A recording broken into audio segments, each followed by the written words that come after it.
আজকে বানাবো সর্ষে পাবদা। এটা হয়তো অনেকেরই প্রিয় একটা খাবার। তো প্রথমে আমি নিয়েছি পাবদা মাছ। মাছগুলো ভালো করে ধুয়ে নিয়েছি। এরপর মাছে আমি লবণ আর হলুদ মাখিয়ে নেব।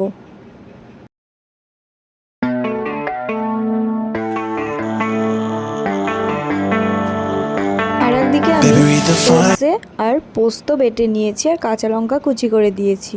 সেই সর্ষে পোস্ত বাটাতে আমি কিছুটা পরিমাণ হলুদ আর স্বাদমতো নুন দিয়ে দেব।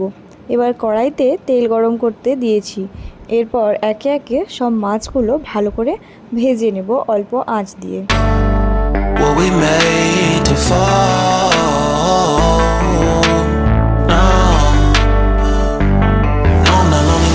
Slowly exploring what I need.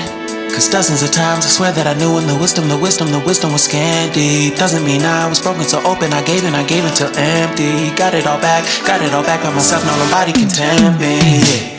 If I better off alone, I'll breathe and embrace it on my own.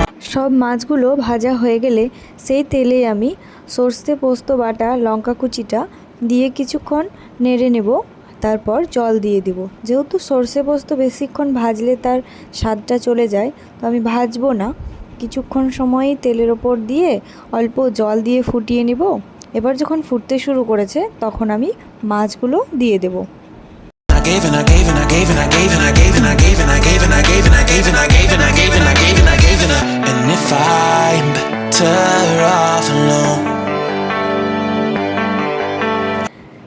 মাছগুলো দেওয়ার পর 5 থেকে 7 মিনিট অল্প আঁচ দিয়ে ফুটিয়ে নিলেই রেডি হয়ে যাবে সর্ষে পাবদা। খুবই সহজ একটা পদ্ধতিতে দেখো সর্ষে পাবদা রেডি হয়ে গেল। চাইলে তোমরাও এরকমভাবেই বানিয়ে নিতে পারো। খুব অল্প সময়ে এটা রেডি হয়ে যাবে আর খেতেও দুর্দান্ত লাগে।